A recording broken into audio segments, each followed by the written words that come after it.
Eu quero que você abra a sua Bíblia comigo no livro de Eclesiastes, no capítulo 7 e no verso 17. Não seja demasiadamente perverso nem tolo. Agora vem a pergunta: por que você morreria antes da sua hora? Depois de repreender um comportamento que é chamado tolo, né? Como tolice, a pergunta é: por que morreria antes da sua hora? Esse texto me deu muito material para pensar, porque de alguma forma, ao longo dos anos, dezembro desse ano eu completo 32 anos só de pastorado, pregando mais tempo, né? E se tem algo que eu fiz e participei na vida, foi velório. Talvez a frase mais ouvida em velório, depois do clássico meus pêsames, meus sentimentos, seja um comentário comum, que eu ouvi muito da boca de crentes e não crentes. Pois é, quando chega a hora de alguém, não há nada que possa ser feito. E nós temos uma ideia meio que fatalista, que todo mundo tem dia e hora certa, pré-determinado para morrer. Ou seja, a maneira como eu e você escolhemos em relação ao nosso estilo de vida não teria impacto sobre isso. E esse equívoco tem nos custado caro e caro demais, né? E eu quero conversar um pouco com você a respeito disso. Porque se há uma hora pré-determinada para todo mundo, esse entendimento foi construído principalmente em cima da declaração do Salmo 139:16, todos os meus dias foram escritos no teu livro quando nenhum deles ainda existia. E a gente muitas vezes confunde pré-ciência com pré-determinismo. Mas a Bíblia não se contradiz. A mesma Bíblia que diz que está tudo registrado, também faz a pergunta: por que morreria antes da hora? Se tem hora pré-determinada para morrer, não dá para morrer antes. Se morre antes, significa que essa hora pré-determinada não é tão inflexível quanto alguns de nós acreditamos. A Bíblia fala sobre pessoas, né, que não apenas podem encurtar os seus dias, mas fala sobre gente que pode aumentar os seus dias. Paulo, escrevendo aos Efésios, ele cita um dos 10 mandamentos: diz: honra teu pai e tua mãe, para que tudo te vá bem e você seja de longa vida sobre a terra. Então nós podemos ou aumentar ou encurtar os dias. Se há um tempo pré-determinado, não dá para aumentar nem encurtar. Se dá para aumentar e encurtar, não há um tempo pré-determinado. Então, eu e você precisamos pensar, e lógico, não dá tempo de eu entrar em detalhes, nem explanar o pano de fundo doutrinário. Aqui eu quero apresentar a versão de forma resumida, mas justamente por causa dessa maneira errada de pensar, eu durante muito tempo não me preocupava muito com algumas questões naturais, porque a gente tem a tendência de espiritualizar o que não precisa, né? Por exemplo, em Deuteronômio 22:8, Deus diz: quando você construir uma casa com terraço, faça também um parapeito, um muro de proteção. Por que é que Deus disse isso? Ele dá razão lá. Ele diz para que você não se torne culpado do sangue se alguém cair de lá. Ou seja, Deus está dizendo: se alguém cair por negligência, por falta de cuidar de vocês, não coloque a culpa em mim. Porque a gente tem a mania de jogar tudo para Deus. O camarada está distraído, olhando o celular, atravessa a avenida, atropelado, a gente diz: Deus recolheu. Imagina Deus olhando do céu e dizer: o que eu tenho a ver com isso? Né? Deus está dizendo: se eu não colocar o parapeito, alguém caiu, o culpado é você. Não diga que fui eu que recolhi. Então nós espiritualizamos o que não precisa. Mas Deus prometeu proteger. Isso não nos exime da responsabilidade de nos protegermos. Tanto quando o diabo vai tentar Jesus no deserto, diz: por que é que você não pula do pináculo do templo? Jesus diz: também está escrito. E vai estar o Salmo 91. Aos seus anjos dará ordem a teu respeito para que te guarde. Jesus não negou que isso está lá. E diz: mas também está escrito, tem o outro lado que o complementa, né? Não tentarás ao Senhor teu Deus. Eu acredito que muitos de nós temos adotado um estilo de vida que não receberia outra classificação de Jesus que não seja exatamente esse. Estamos tentando a Deus. Em nome de acreditamos que Deus cura, que Deus intervém, nós ignoramos que certas coisas não precisam ser espiritualizadas. Então, na primeira carta de Paulo a Timóteo, no capítulo 5, no verso 23, Paulo dá um conselho ao seu discípulo: não bebas somente água, tome também um pouco de vinho, por causa das tuas frequentes enfermidades no estômago. Não era apenas algo momentâneo, né? O apóstolo Paulo está dizendo e Paulo tinha um ministério de curas e milagres como pouco. Ensinava sobre fé e oração como poucos. Ele não está dizendo: Timóteo, vou botar a mão na sua cabeça e vou resolver isso. Ou você vai só orar a respeito. Ele dá orientações práticas. Se você fizer ajustes na sua alimentação, introduzir alguns alimentos que têm certos elementos terapêuticos que o próprio Criador fez, problema resolvido, você volta a ter saúde, né? Então, outro dia eu estava citando esse texto, até porque Romanos 15:4 diz: tudo quanto foi escrito para nosso ensino foi escrito, até esse conselho.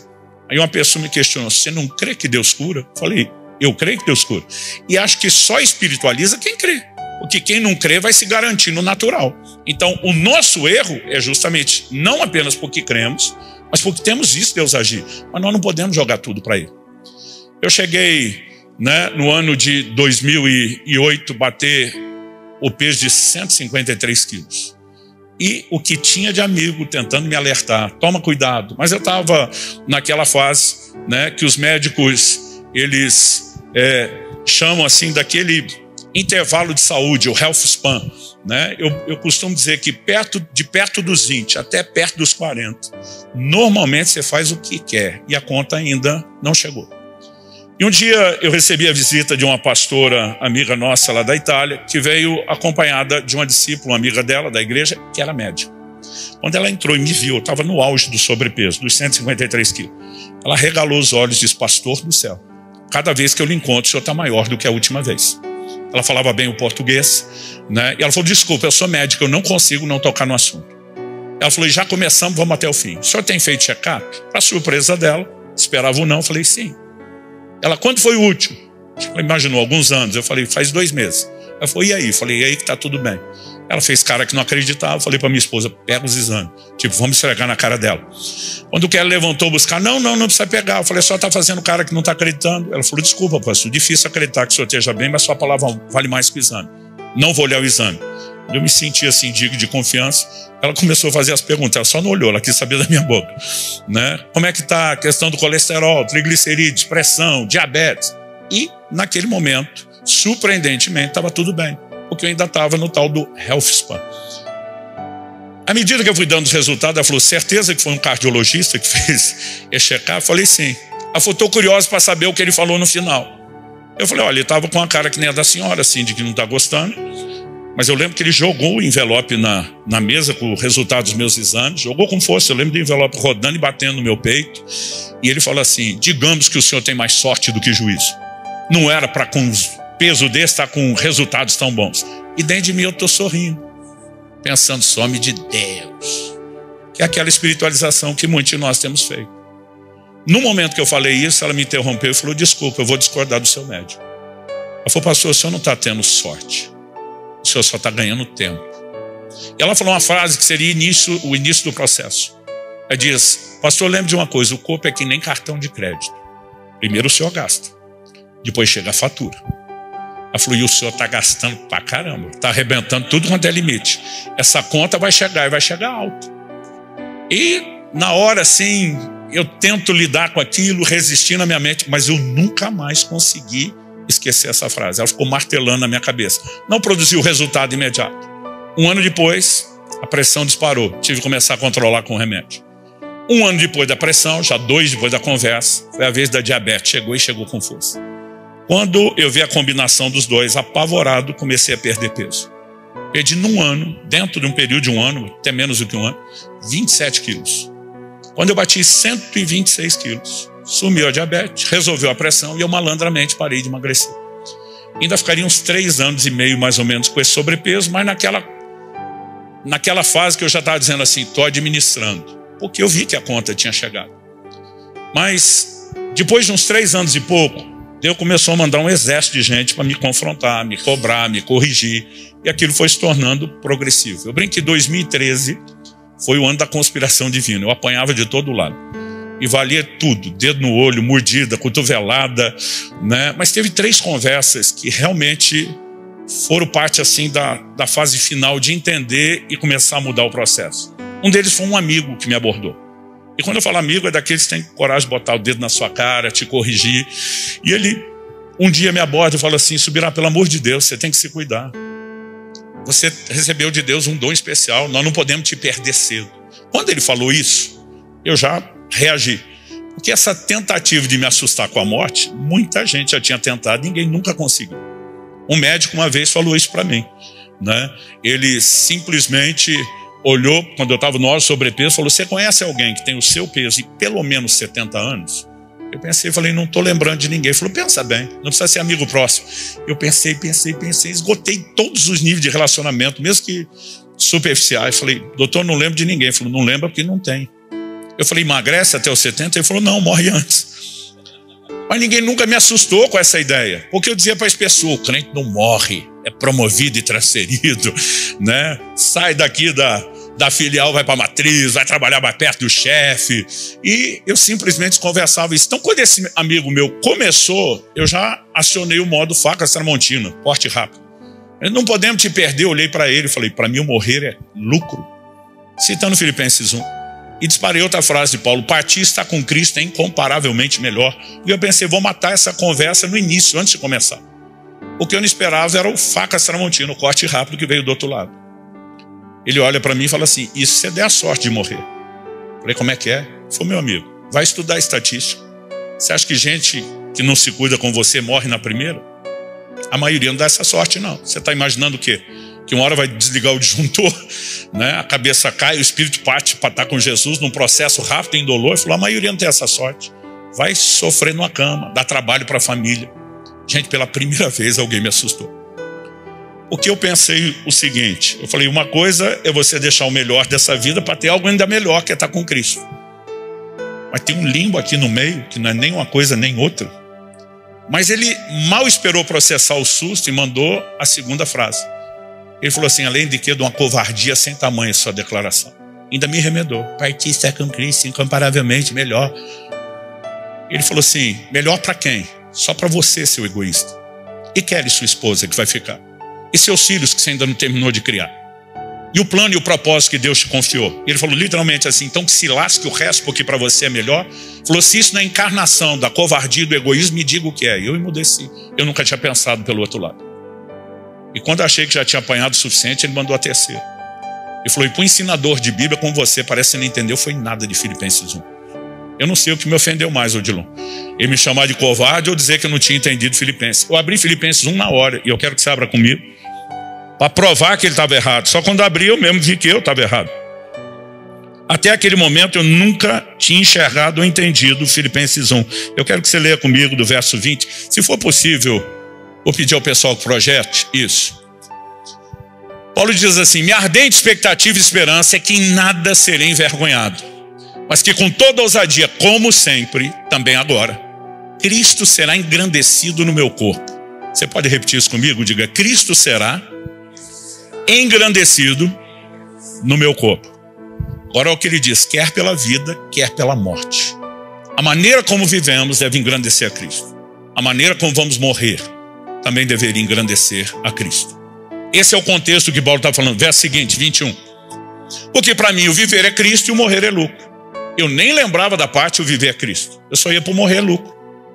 Quando você vive Cristo, para Cristo, o modelo de Cristo, a conversa é outra.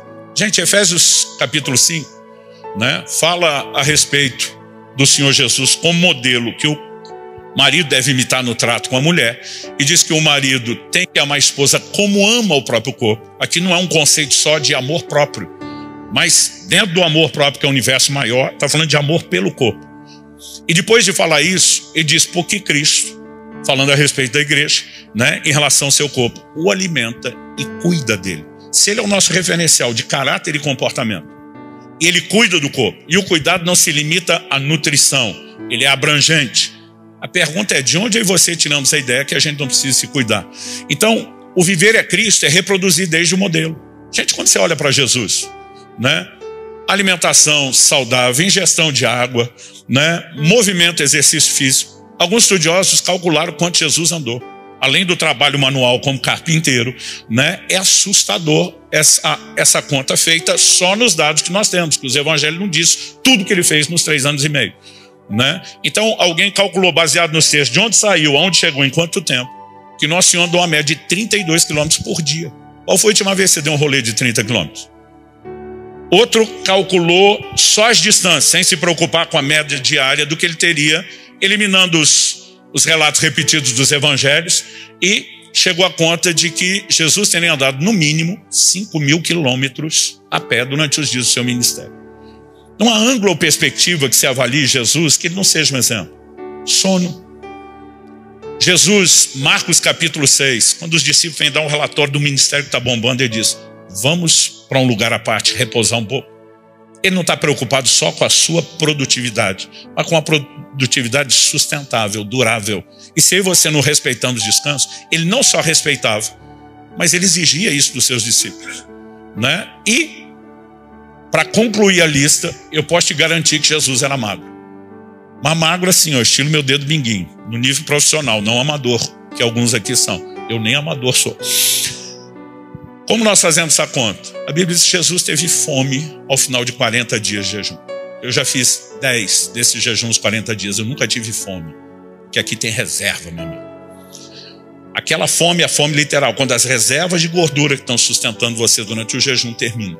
Menor índice de gordura corporal que eu terminei um jejum até hoje foi 8,5%. Dá para encarar mais dias.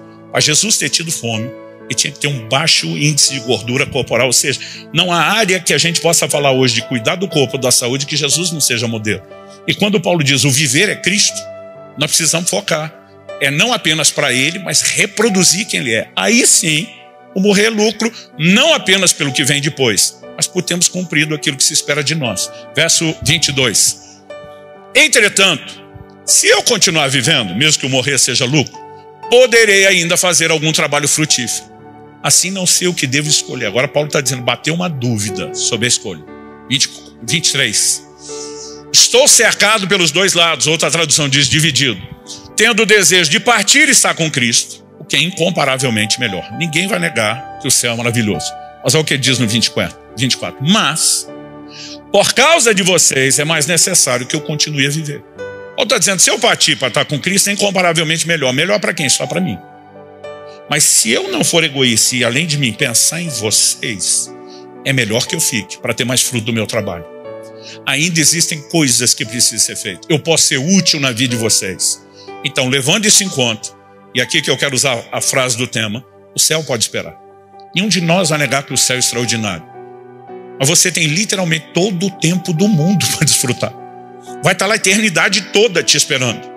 Não há razão alguma para que você apressemos a nossa partida às custas de comprometer o plano e o propósito de Deus. Verso 25, ele encerra dizendo, convencido disso, estou certo de que ficarei, permanecerei com todos vocês, para que progridam e tenham alegria na fé. Observe que partir mais cedo ou ficar mais tempo, Paulo diz, minha escolha. Ele não joga isso como fosse uma decisão arbitrária ou unilateral de Deus. Há muitos motivos pelos quais alguém pode interromper isso. Você tem desde alguém que decide tirar a própria vida, como gente que não ousaria fazer isso, mas como Elias diz, tira o Senhor, eu não. E há muita gente desistindo, por inúmeros motivos. Quando você olha para Elias, é evidente que ele tem um burnout. Sem contar a batalha espiritual que está, um estresse absurdo no nível emocional e físico. E alguns de nós não estamos carregando a estrutura necessária, olhando as 3 áreas de espírito, alma e corpo, para suportarmos a batalha na qual nós estamos envolvidos. E nós precisamos repensar a maneira como estamos lidando com o corpo. Essa primeira conversa com esse amigo foi uma pancada. Pouco tempo depois, me apresentaram um outro pastor, esse não era amigo, tinha acabado de conhecer. Supostamente, quando você está conhecendo alguém, você se esforça para ser simpático, apresentar a melhor versão. Esse camarada não fez esforço nenhum para me agradar. Primeira pergunta que ele me fez, a hora que nos apresentaram. Falou, você já ouviu falar de um avivalista escocês? Escocês não. Eu acho que é escocês. Escocês. Chamado Robert Murray M'Cheyne. Falei, já ouvi falar do M'Cheyne. Conhece as frases, citações dele? Nem deixava eu falar, né? Era perguntas em sequência. Conhece as frases, citações dele? Falei, algumas. Citei uma deles no último livro, era o último da época. Ele falou, conhece a mais célebre? Falei, olha, eu não tenho certeza se eu conheço. Ele falou, se não sabe, não conhece. Eu pensei, você está para o crime, está estreando uma ferradura nova aqui hoje. E ele olhou para mim e citou a frase mais célebre do M'Cheyne. Foi a que ele proferiu no leito de morte. Detalhe, um dos ministérios que mais chacoalhou a Escócia. Faleceu aos 29 anos. Não chegou aos 30. E a frase por ele citada no leito de morte foi, Deus me deu um cavalo e uma mensagem. Eu matei o cavalo. Já não posso levar a mensagem. Basicamente, ele estava dizendo, o propósito será comprometido, porque eu não cuidei do meu corpo como deveria. Associado ao que eu tinha entendido em Filipenses 1 e da outra conversa, Foi a segunda pancada. Essas duas primeiras conversas, usando a alegoria do boxe, eu digo que foram knockdown. Me botaram na lona, mas não me desmaiaram, não me apagaram. Mas viria a terceira. Essa aconteceu em novembro de 2013. As minhas andanças pelo Brasil, mas em especial alguns países da Europa, me perguntavam muito se eu conhecia um pastor brasileiro chamado Paulo Canuto. De tanto me perguntaram, eu fui ficando curioso. Quem é? Quero conhecer. Descubro que em novembro de 2013 a gente ia falar numa mesma conferência em São Paulo. Eu faria a abertura na primeira noite e no encerramento. O problema é que eu falava na quinta noite, sexta de manhã, eu já viajava para outro estado, para outra conferência. Eu não iria ouvi-lo. Então eu estava torcendo para ele estar lá na primeira noite, para a gente conhecer, e felizmente ele estava. Quando terminou o evento, os organizadores fizeram uma janta para os preletores na igreja mesmo. Hoje em dia já não janto depois de culto. E naquela época comia na hora e na quantidade errada. Então quando nós fomos comer, meu prato era uma montanha, e eu olhei para o dele, a hora que a gente se encontrou depois de servir, e era um pratinho daquele que a gente chama simbólico. Mal sujou o prato, tinha quase nada. Eu simplesmente olhei e pensei em voz alta, está se cuidando. É lógico que eu não queria conversar sobre aquilo. O tamanho do meu prato, com o peso que eu estava, nessa época eu estava ali na fase dos 126 quilos. Quando eu falei, está se cuidando, ele respondeu com uma pergunta. Quantos anos você tem? A hora que eu pensei, deu ruim. Quando alguém com mais de 60 anos pergunta sua idade, ele vai te dar sermão, pode esperar isso. E eu já respondi com a cara meio desanimado, né? Eu estava para fazer 41, estava com 40 anos, já adiantei, falei 41. Ele falou, não, estou perguntando sua idade. Acho que ele percebeu minha reação, quis se explicar. Porque ele falou assim, quando eu estava com 44 anos, ele falou, achei que você estava perto dos 40, eu morri. Ele falou isso, eu olhei para ele e falei, você o quê? Eu pensei, eu não ouvi direito. Ele falou, eu morri. Eu falei, como morreu? Ele falou, eu morri. Ele falou, eu tenho o laudo médico da minha morte. Ele apresentou Eva, a esposa que estava do lado dele, e falou, ela é minha testemunha. Foi ela que me socorreu, me levou para o hospital, assistiu tudo. Eu, curioso, comecei a fazer um monte de perguntas. Eu sempre brinco, não é todo dia que você conversa com alguém que já morreu. Eu já conversei com vários, eu faço muita pergunta. E para encurtar a história, ele falou, olha, meu corpo entrou em falência aos 44 anos. Os médicos me reanimaram 5 vezes. Ele falou, nas 4 primeiras eu voltei. Na 5ª eu não voltei mais. Eu falei, como é que você sabe que não voltou? Ele falou, porque eu me vi em espírito saindo do meu corpo. Meu corpo está deitado na maca. O médico continua o procedimento, falou, acompanhei pelo relógio da parede. Não tinha noção que eles tentavam isso por tanto tempo. Foi em torno de 1 hora. Né? Eu acho que o limite costuma ser uns 40 minutos. Ele falou, tentou muito a 5ª vez. Quando não deu mais, ele falou, eu estou assistindo lá de fora toda a cena. Falou, e minha versão bate nos mínimos detalhes com a da minha esposa e a do médico. Quando ele interrompeu o procedimento, dizendo, não há o que ser feito, eu vi o desespero da minha esposa, ela pedindo, ele explicando por que não tentaria. Ele falou, eu acompanhei tudo. Eu vi o que ele falou quando tirou a aliança do meu dedo, entregou para ela. Eu vi que horas era no relógio da parede, quando ele assinou ao meu lado. Estou vendo tudo isso do lado de fora. E ele falou, Jesus apareceu atrás de mim. Ele falou, pensa numa presença que não precisa de anúncio. É uma glória inconfundível. Ele falou assim, eu não sentia permissão de vir a encarar, mas ele falou, antes de Jesus falar, eu já sabia que era ele. Como ele deu a deixa antes de Jesus falar, eu curioso já falei, perguntei, falei, o que ele falou? Ele me disse que Jesus chegou perto do ouvido dele e sussurrou a seguinte frase, você é um suicida. Eu estremeci, eu sabia para onde é aquela conversa. O Senhor continuou falando para ele, disse, eu tinha um plano extraordinário para a sua vida. E você conseguiu abortá-lo porque nunca cuidou do seu corpo. Quando eu ouvi essa frase, nunca cuidou do corpo, eu interrompi ele. Falei, para, será gordo? Tipo, vamos falar rasgado comigo? Ele falou, não. A única coisa que estava em ordem era o meu peso. Tudo o resto era uma bagunça. Não me alimentava direito, não me exercitava, não dormia, não descansava. Né? Ele falou, minha vida era uma bagunça. E ele falou assim, cara, 44 anos, meu corpo entrou em falência. E eu lembro que eu larguei a interjeição de espanto dos carioca. Caraca! E quando falei, caraca, ele falou, calma que fica pior. Eu estou tentando pensar, como é que pode ficar pior?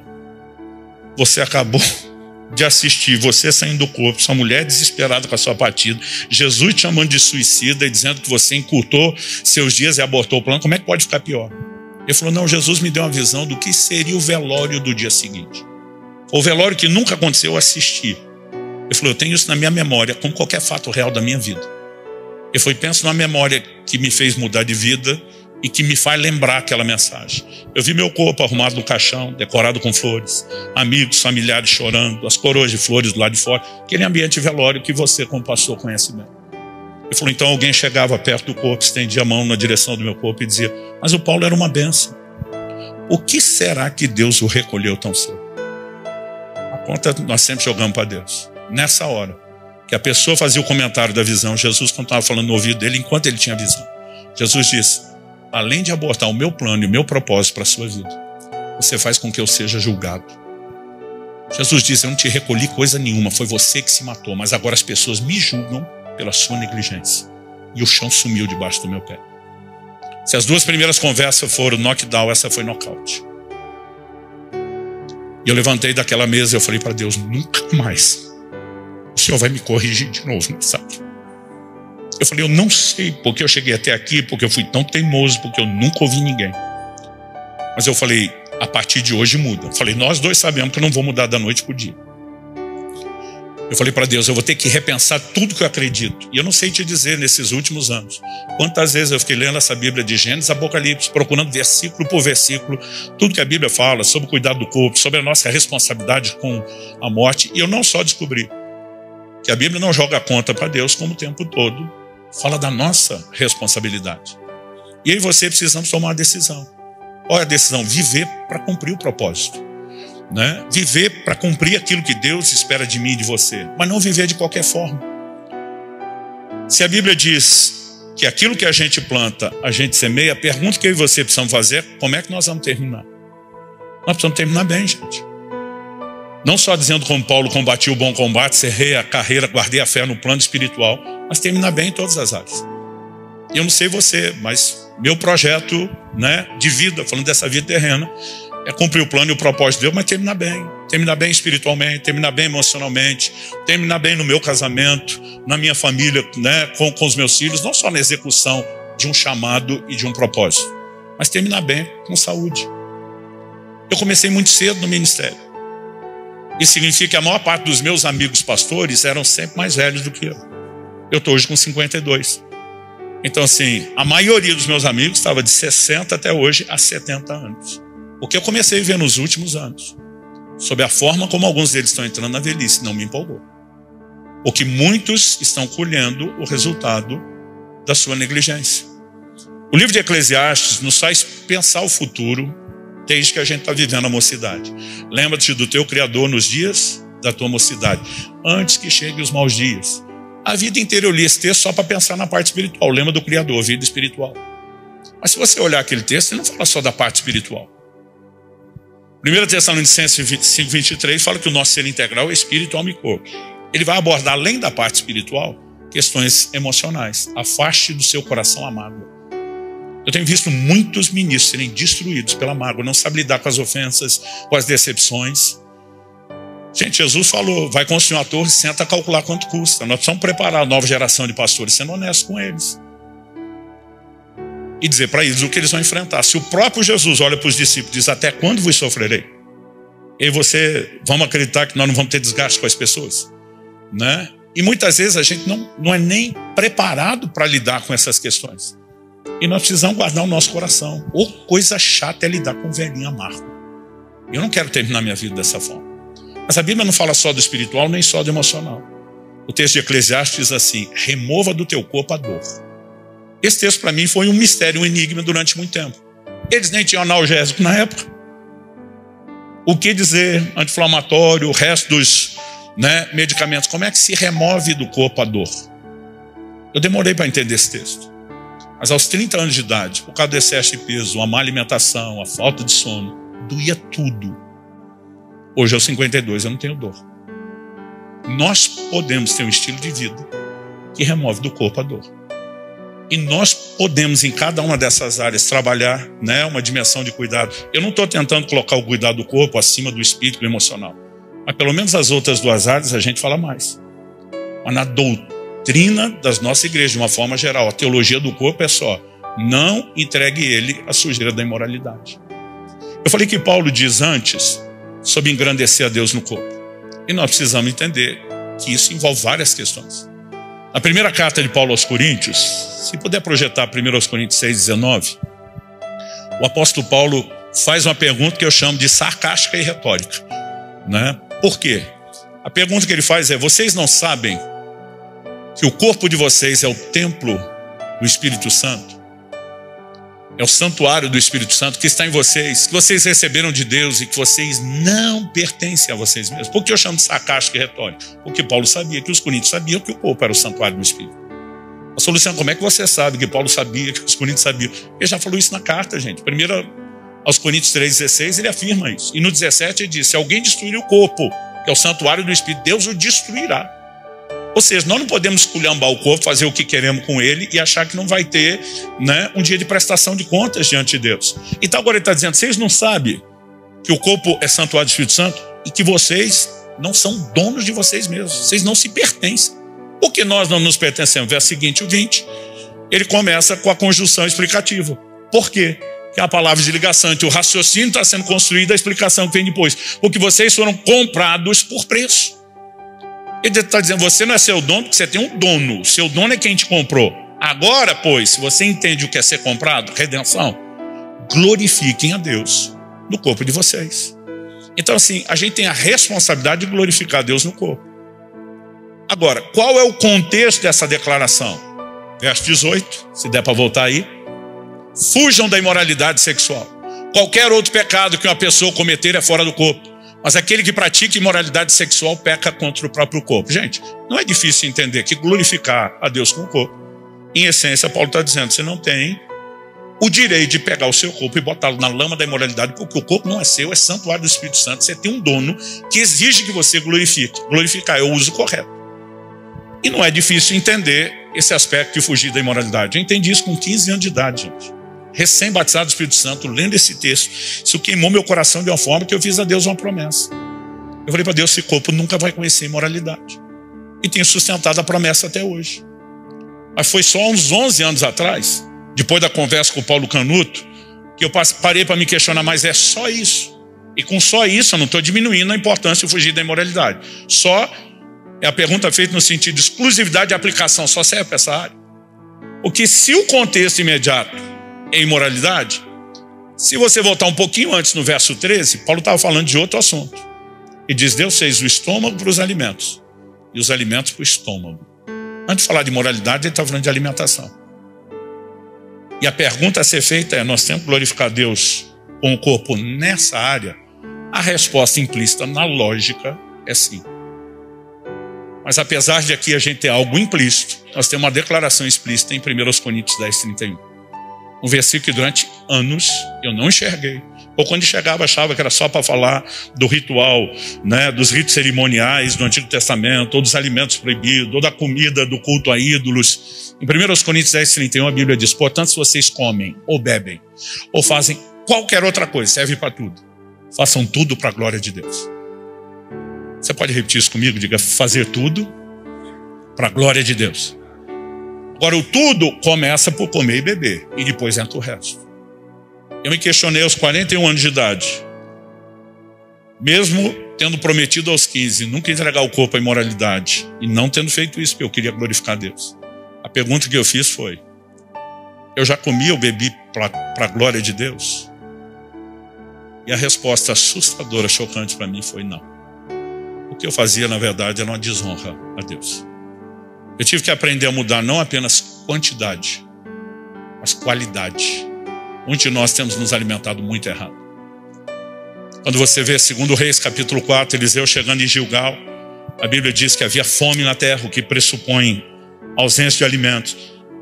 Eliseu fala para um dos discípulos: prepara um cozido para os filhos dos profetas. A Bíblia diz que ele sai.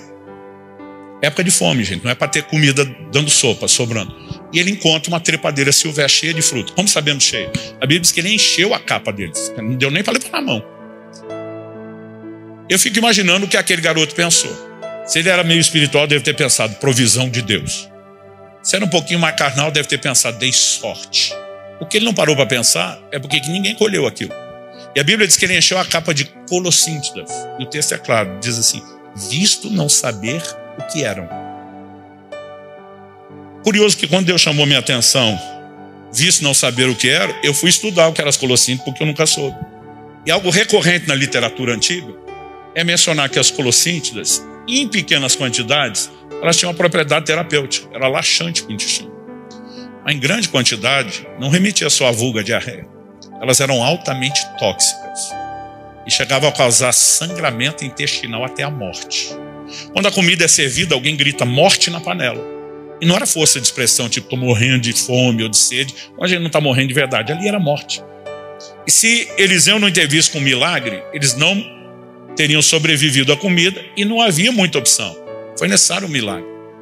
O dia que eu estou lendo esse texto, o Espírito Santo fala comigo, por que a morte foi parar na panela? Eu nem pensei muito, falei, ignorância do cozinheiro, que botou veneno lá sem saber. Na hora que eu falei isso, ele me pergunta, e quanto à ignorância de vocês hoje? Não está botando morte na panela, no prato e no corpo de vocês.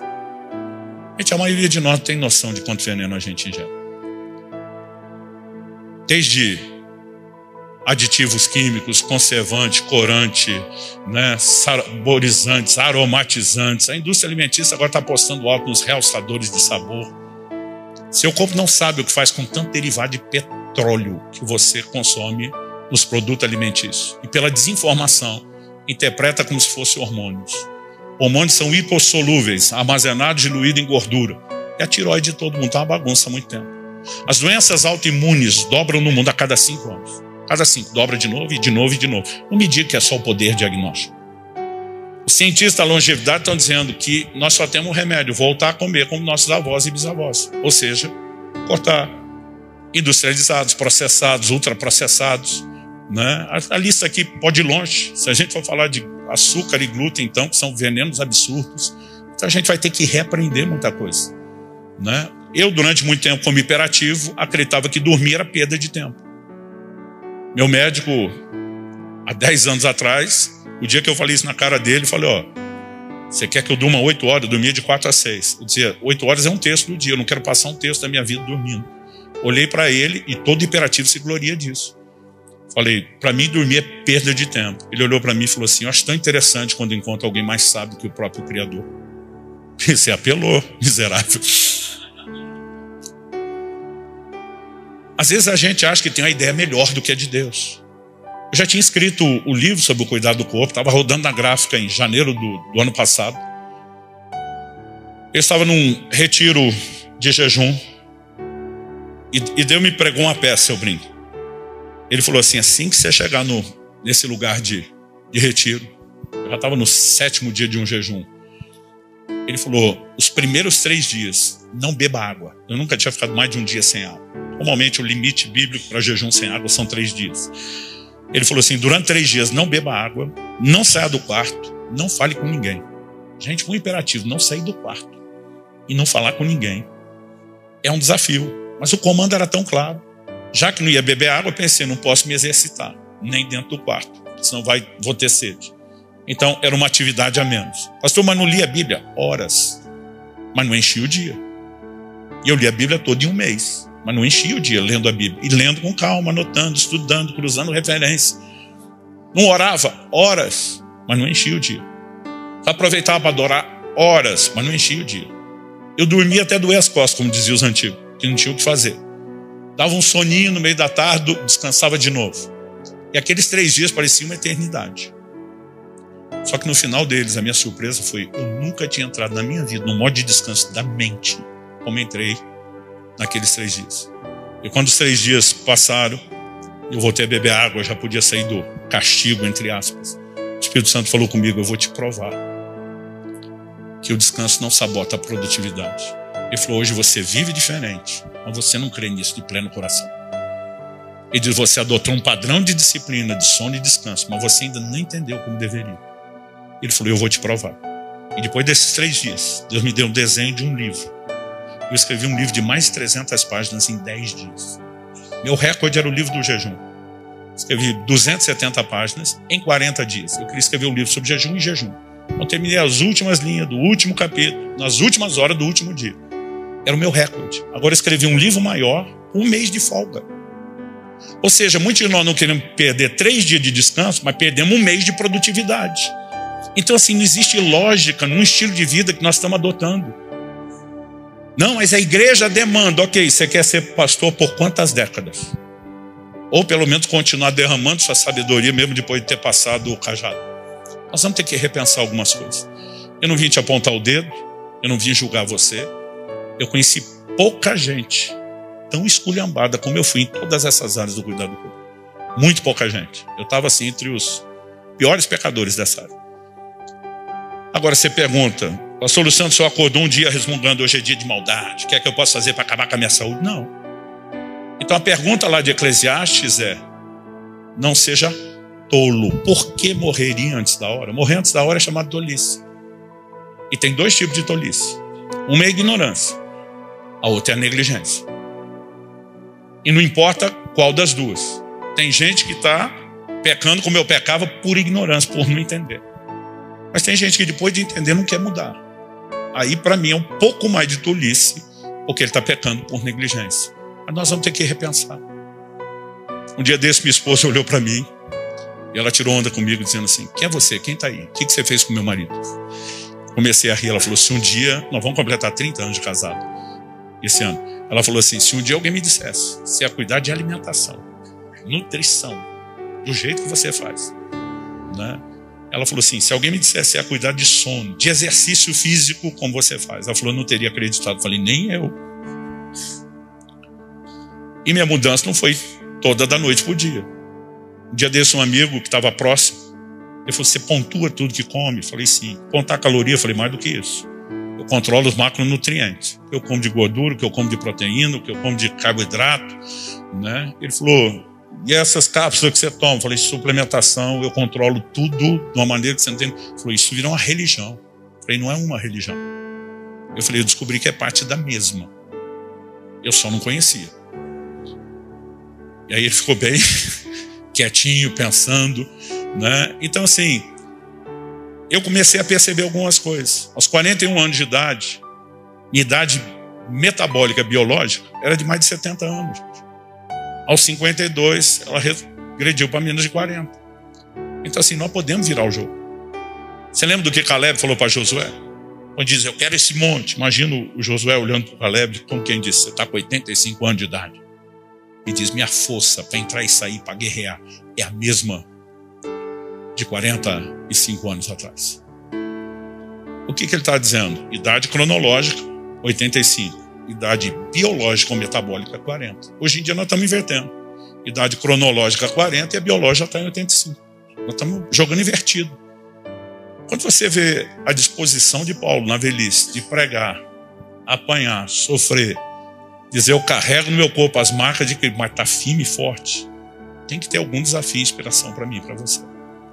Então assim, eu não vim te julgar nem pelo seu passado, nem pelo seu presente. Só estou tentando te apresentar uma nova proposta de futuro. Agora eu acredito que ninguém muda. Não existe mudança de comportamento sem mudança de mentalidade. Transformai-vos, Romanos 12, pela renovação da vossa mente. E você não muda a mentalidade ouvindo um assunto desse por 40, 45 minutos.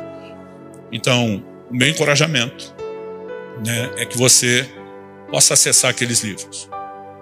Eu e o meu médico, a gente queria escrever um livro todo junto, ia ficar muito grande. Aí a gente tinha pensado o seguinte, eu faço mais a parte bíblica e da minha experiência, faz a parte médica e científica, mas o meu médico também, além de cristão, é pastor. Ele foi enchendo a parte dele de Bíblia. E um hábito que eu desenvolvi, é tudo que eu vou lendo, ele me botou para ler muito material médico científico na última década, eu costumo já extraindo citações de gente que tem peso e autoridade. Então o material que eu estava preparando também estava cheio. A gente olhou e falou, cara, é melhor publicar 2 livros. Mas a gente organizou isso de maneira que eles não fossem repetitivos e sim complementares, até quando a gente aborda os mesmos assuntos. E ali, nesses 2 materiais, tem muita coisa boa, né? Mas um capítulo que ele tem no livro dele sobre detoxicação e um no meu chamado Os Efeitos Saudáveis do Jejum. A descoberta, uma redescoberta, vamos dizer assim, recente da medicina. Em 2016, o Prêmio Nobel de Medicina foi dado a um pesquisador japonês que comprovou, documentou por quase 20 anos o que décadas antes já tinha dado um prêmio Nobel a outro cientista, que é o processo chamado autofagia, limpeza do corpo, das células. E esse camarada demonstrou e comprovou de forma inquestionável diante da ciência que a partir de 16 horas em jejum, seu corpo ativa um modo de autofagia. A partir disso começou uma febre no mundo todo chamada jejum intermitente, você já deve ter ouvido falar disso. eu vivo isso como estilo de vida. Eu normalmente como numa janela de 6, 7 horas, fico 17, 18 horas sem comer todo dia. E eu estou mapeando, literalmente, com muitos resultados, meu corpo há anos. Nesses jejuns prolongados, meu médico chega a pedir 60, 70 tipos de exames de sangue, fora os outros, para a gente comparar o antes e depois. Né? É impressionante o impacto que o jejum tem tido sobre a minha saúde. Mas se a gente não souber fazer, ele pode ser nocivo, se fizer do jeito errado. Mas do jeito correto, ele pode ser muito benéfico. Eu tenho visto muita gente ser curada de muita coisa, né? Nesse processo de autofagia. Das coisas que você nem imagina a variedade. Esse dia um pastor amigo meu fez 40 dias de jejum. E o médico dele, um endócrino que não é crente, queria conversar comigo. Porque ele nunca é um cientista do jejum, nunca tinha visto ninguém fazer mais de 7 dias. Quando ele falou que ia fazer 40, o cara falou, mas comendo uma vez por dia? Ele falou, não. Com líquido? Ele falou, não, só na água. O médico falou, não vou entrar nisso não. Ele falou, doutor, o senhor devia repensar o seu título de cientista. Tem um exército no meio de nós, na nossa igreja, fazendo esses jejuns. Ele falou, eu nunca ouvi falar disso. Ele falou, vou assumir um compromisso com o senhor vai me avaliando na primeira semana. Se eu estiver bem, o senhor vai me liberando para continuar. Se algum momento o senhor mandar parar, eu paro. Se não, o senhor vai ter comigo o que os médicos não costumam ter, um laboratório. Ele falou, nesses termos eu entro. E depois ele estava tão impressionado, esse meu amigo brincou com ele, falou, mestre Jedi dos jejuns nossos, está chegando aí, você quer falar com ele? E ele veio falar comigo, nunca tinha pisado numa igreja. Ele falou, cara, eu estou impressionado com o que aconteceu no corpo dele. Ele falou, eu vou descrever para o senhor primeiro, antes de ter ouvido ele ou você. Ele falou, com todos vocês é a mesma coisa? Falei, em linhas gerais, sim. Só autofagia, que a gente nunca sabe o que vai melhorar, porque depende do problema que a pessoa tem. O que te surpreendeu? Ele falou, ele tinha um fungo branco nas costas, que não tinha dermatologista que curasse. Desapareceu. E a gente tem visto impactos no espírito, na alma, no corpo. Então, assim, a gente não tem pregado mais o jejum só como algo espiritual. A gente tem dito que, bem compreendido, bem praticado. Eu não estou falando que você tem que fazer jejuns prolongados como eu faço. Se a gente tivesse um dia por semana, gente, de pausa, de descanso para o intestino, já ia ter um impacto na sua vida espiritual e física fora do comum. Então, assim, não vim falar nada com presunção. Estou te falando como um pecador arrependido, corrigido por Deus, mudado, transformado. Esperei anos de uma boa prática e testemunho nessa área para começar a ensinar. Mas, assim, eu quero com muito amor e carinho te fazer uma advertência. A gente não quer você só frutificando hoje e descartável daqui a alguns anos, né? A gente quer que você termine bem em todas as áreas. Eu espero de alguma forma poder contribuir com isso, né? A gente, como eu falei, está disponibilizando um volume maior de material que pode te ajudar não só a mudar a mente, mas algo que eu descobri nesse processo aqui, eu termino, foi que a constância, ela depende do seu nível de convicção. A turma fala, pastor, o senhor mudou tudo uma vez? Eu falei, claro que não. Perdia peso, ganhava um pouco. Perdia de novo, ganhava um pouco, até estabilizar. Dormia 8 horas, demorou muito tempo eu consegui dormir 8, meu corpo não estava habituado. Mas daqui a pouco na correria começava a me perder, tinha cuidado de novo. Começava a treinar, daqui a pouco me perdia na correria, não está exercitando. Todo mundo, ninguém muda tudo de uma vez. E quem tenta normalmente não consegue. Mas o que eu descobri, que a base da constância é a convicção. Então você não precisa só mudar a mentalidade. Quanto mais convicto você vai se tornando à medida que muda, mais constância você vai apresentar. Eu espero de alguma forma te ajudar com isso. Alguém tem que tirar esse microfone de mim. Acho que a gente podia orar se arrependendo, Luiz. Pedindo a Deus graça, entendimento. Vamos ficar em pé para parecer que está acabando?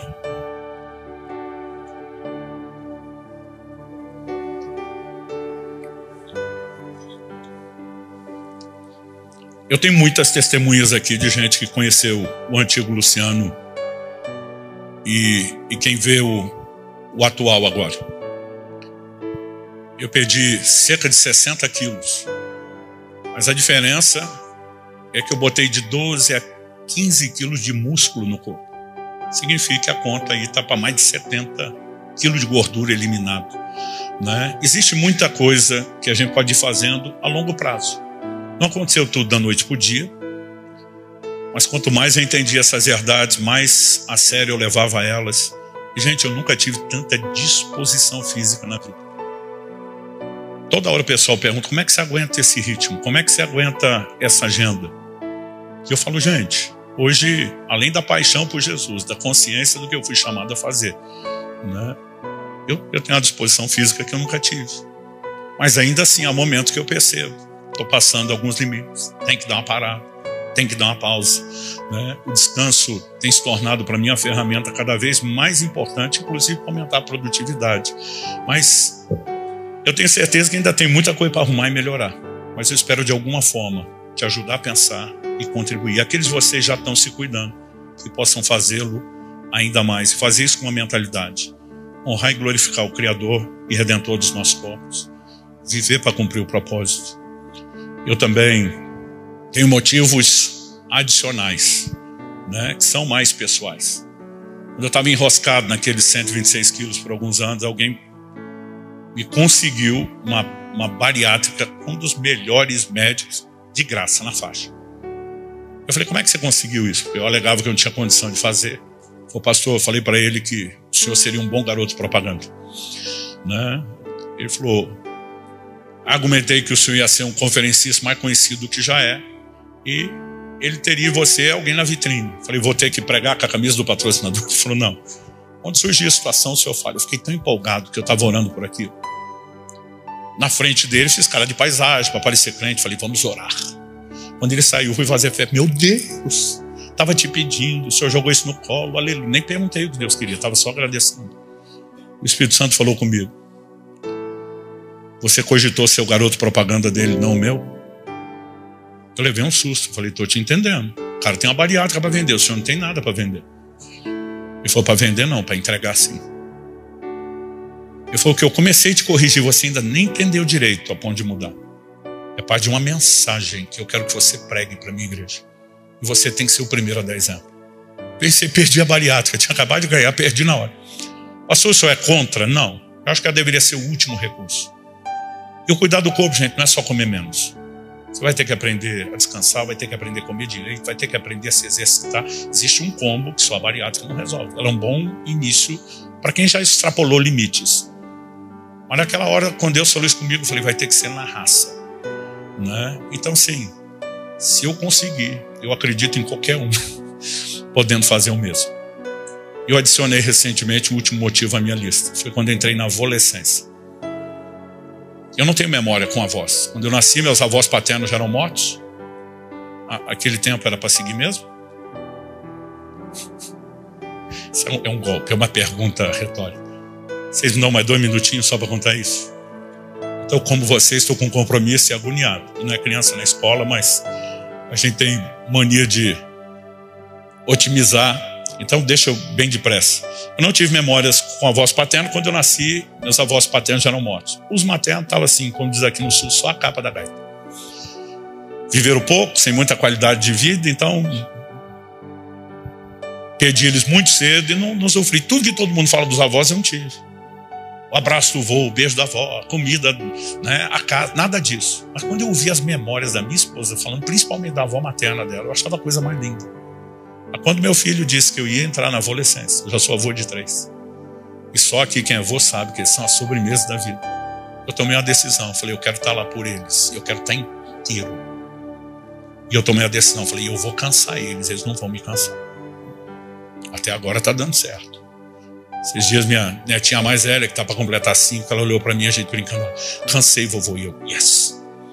Só que a prole não para de aumentar e eles têm pilha Duracell. Então, eu estou dedicado, né? Seja quais forem seus motivos adicionais, que eles não excluam, honrar e glorificar o Criador e o Redentor do corpo e viver para cumprir o propósito.